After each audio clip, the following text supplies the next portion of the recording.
Silky beat.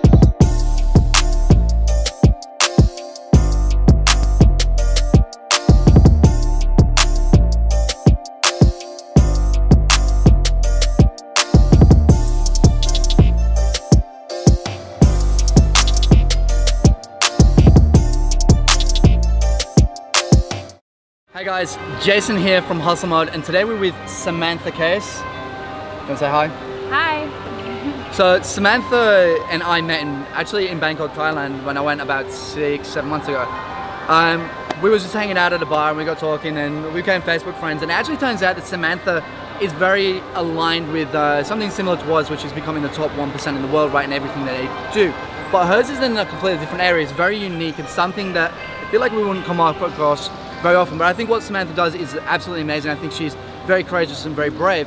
So I wanted to bring Samantha on HustleMode and show exactly kind of like, we're gonna talk about something, but Samantha, I want you to give a quick brief overview of who you are and tell people what you do. Okay, so I started a nonprofit organization in the state I live in, Wyoming, in the United States. The organization focuses on encouraging more women to run for public office in the state, in hopes that women will have greater representation in local and state government so that they can better speak to the issues that specifically impact them. Cool. So as you can see, she's doing something pretty unique, but she's doing something pretty endearing, and still as an entrepreneur, kind of like the definition of an entrepreneur is to almost take a financial risk in hopes of adding value and gaining a profit, right? That's kind of like the bottom of an entrepreneur. Or another definition of an entrepreneur is to it's to take a service or a profit, take a service or a product and sell it for a profit, right? But hers is taking a financial risk, because you've taken a financial risk, right? You've taken a massive financial risk. I'm pretty sure she works like fucking 3 jobs. So it's phenomenal. So she is, even though it's non-for-profit charity, do not underestimate the task that she goes through.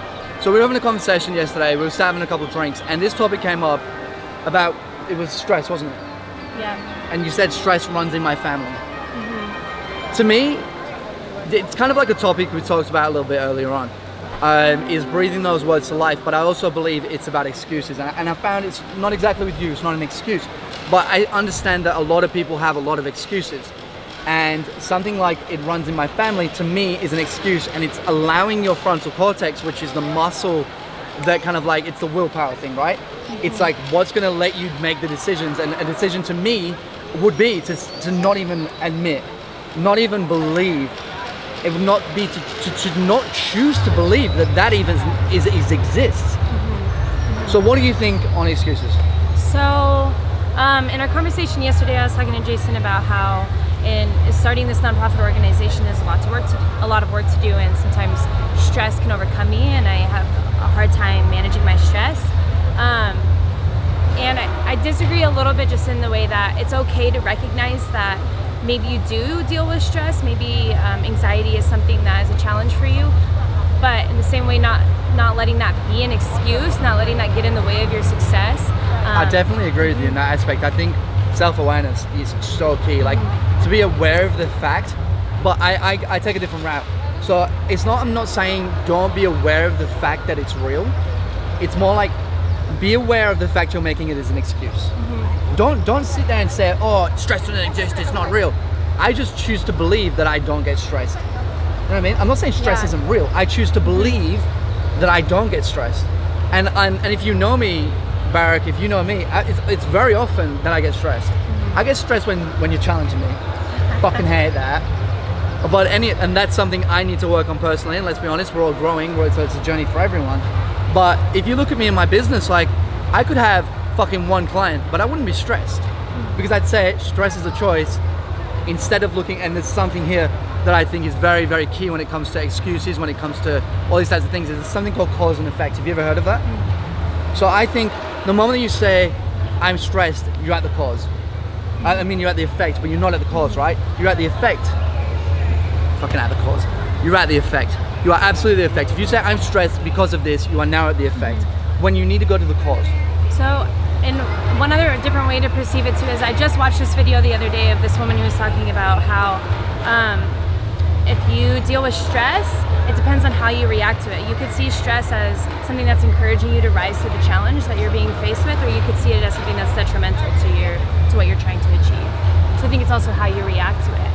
I think so not letting it be an excuse to hinder your success, but instead using something like stress to propel you into success. Yeah. Depends on how you use it. Yeah, and I genuinely believe, and this is what we were talking about earlier, where there's different types of people. So this is a little bit of a side tangent, but at the end of the day, like, I'm not saying everything you should do to become successful. You should take what works for you. If what works for me is saying, stress exists, I don't get it. I don't get stressed. And the moment I get stressed, I say, Jace, you're just doing this thing that you don't do, just stop it. And then I go back to being like chilled out, relaxed, and I find what is the solution. But if being stressed to you rises you to the occasion and tells you and activates that fucking warrior mode, that's dope. But that's where people are different. You should take what works for you, right? Yes. Every single time. You should never sit there and go, Samantha said to do this, so that's what I should do at all times.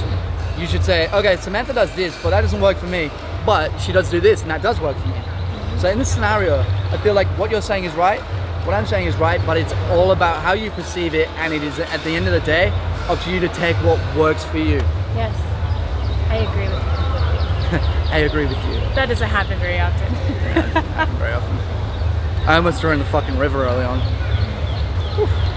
But yeah, I think that's it. I think that's basically, when it comes to excuses, to summarize this, when it comes to excuses, do your best to recognize an excuse, be aware of when you have an excuse that is not serving you. This is a good summary.